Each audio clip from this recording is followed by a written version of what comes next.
एक बार फिर से बांग्लादेश के अंदर आग लग गई है। प्रदर्शन की आग में एक बार फिर से बांग्लादेश झुलसने को तैयार है और इस बार प्रेसिडेंट को हटाने के साथ साथ मांग की गई है कि बांग्लादेश का 1972 वाला कॉन्स्टिट्यूशन भी बदला जाना चाहिए।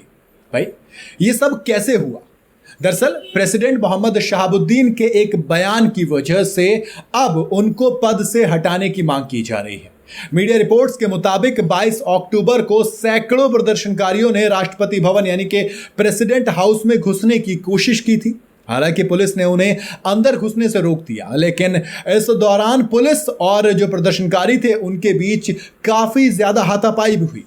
लेकिन सवाल आता है कि आखिर मोहम्मद शहाबुद्दीन ने ऐसा कहा क्या था कि इतना बवाल हो गया। दरअसल पिछले हफ्ते शहाबुद्दीन ने बांग्ला दैनिक अखबार मनाब जमीन को एक इंटरव्यू दिया था। इस दौरान उन्होंने शेख हसीना को लेकर एक ऐसा बयान दिया कि तूल पकड़ गया मामला। उन्होंने कहा कि इस बात का कोई भी डॉक्यूमेंटेड एविडेंस नहीं है कि देश छोड़ने से पहले उन्होंने इस्तीफा दिया था। भाई छात्रों ने हसीना के खिलाफ प्रदर्शन किया, इसके बाद उन्होंने देश छोड़ दिया और वो इंडिया आ गई। ये बात ठीक है, लेकिन अब वो कह रहे हैं कि कोई भी डॉक्यूमेंटेड एविडेंस नहीं है। प्रदर्शनकारियों ने राष्ट्रपति का जो आधिकारिक निवास है यानी कि ऑफिशियल हाउस है यानी कि बांग भवन, उसमें घुसने की कोशिश की तो पुलिस ने साउंड ग्रेनेड ताके और फिर आर्मी को भी इंटरफेयर करना पड़ा।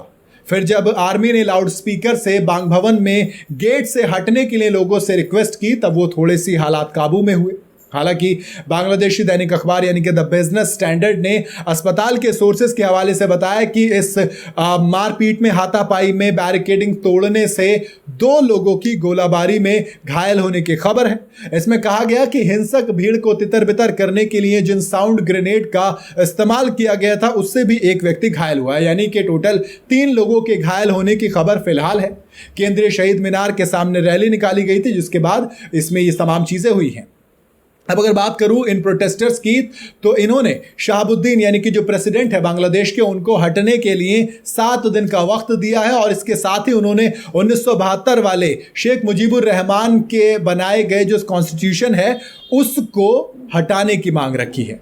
शेख हसीना पर स्टूडेंट्स के साथ भेदभाव के आरोप लगे थे जिसके बाद आंदोलन शुरू हुआ था और इसी आंदोलन में से एक हसनत अब्दुल्ला, इन्होंने कहा कि हमारी पहली मांग यानी कि जो 5 मांगे उनमें से एक हमारी पहली मांग मुजीब जो कि बांग्लादेश के नेता थे मुजीबुर रहमान, उनका बनाया गया 1972 वाला संविधान है उसे फौरन खत्म करने की है, जिसने चप्पू राष्ट्रपति, जो चप्पू कहते हैं वो राष्ट्रपति हैं, जो उन्हें चप्पू कहते हैं, उनको इस पद पर बनाए रखा है।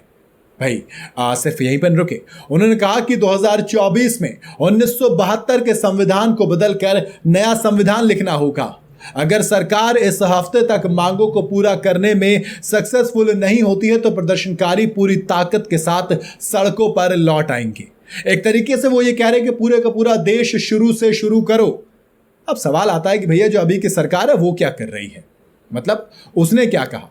तो अभी की सरकार मोहम्मद यूनुस की सरकार है, एक इंटीम गवर्नमेंट है और उसके कानूनी मामलों के सलाहकार आसिफ नजरुल ने कहा कि उन्होंने शहाबुद्दीन पर झूठ बोलने का आरोप लगाया है। अब इस आरोप को लगाते हुए कहा कि उनकी जो स्टेटमेंट है उनके पद की शपथ का उल्लंघन के बराबर की है। अगर वो अपनी स्टेटमेंट पर अड़े रहे तो इंटीम गवर्नमेंट को सोचना होगा कि क्या वो अब भी इस पद पर बने रहने के लायक है भी। भाई 5 अगस्त की रात को एक टेलीविजन पर शहाबुद्दीन ने कहा था कि आप जानते हैं कि शेख हसीना ने प्रेसिडेंट को अपना इस्तीफा सौंप दिया है और मुझे वो मिल भी गया है। उन्होंने ये स्टेटमेंट उस वक्त के आर्मी जनरल वकार उस जमान को दी थी, जो और उनके जो नेवल चीफ हैं और जो उनके एयर चीफ हैं वो भी वकार उस जमा के साथ खड़े थे। तो बेसिकली वो ये कह रहे हैं कि वो झूठ बोल रहे हैं। बाकी बांग्लादेश में एक बार फिर से क्राइसिस आ गया और इस बार क्या होगा ये देखना दिलचस्प होगा और इंडिया पर इसके क्या इफेक्ट पड़ेंगे ये भी देखना दिलचस्प होगा। बाकी आपकी क्या राय है आप मुझे कमेंट में जरूर बताइएगा। वीडियो अगर आपको पसंद आई हो तो इसे लाइक और शेयर जरूर करें। जाते जाते चैनल को फॉलो और सब्सक्राइब जरूर करते जाइएगा।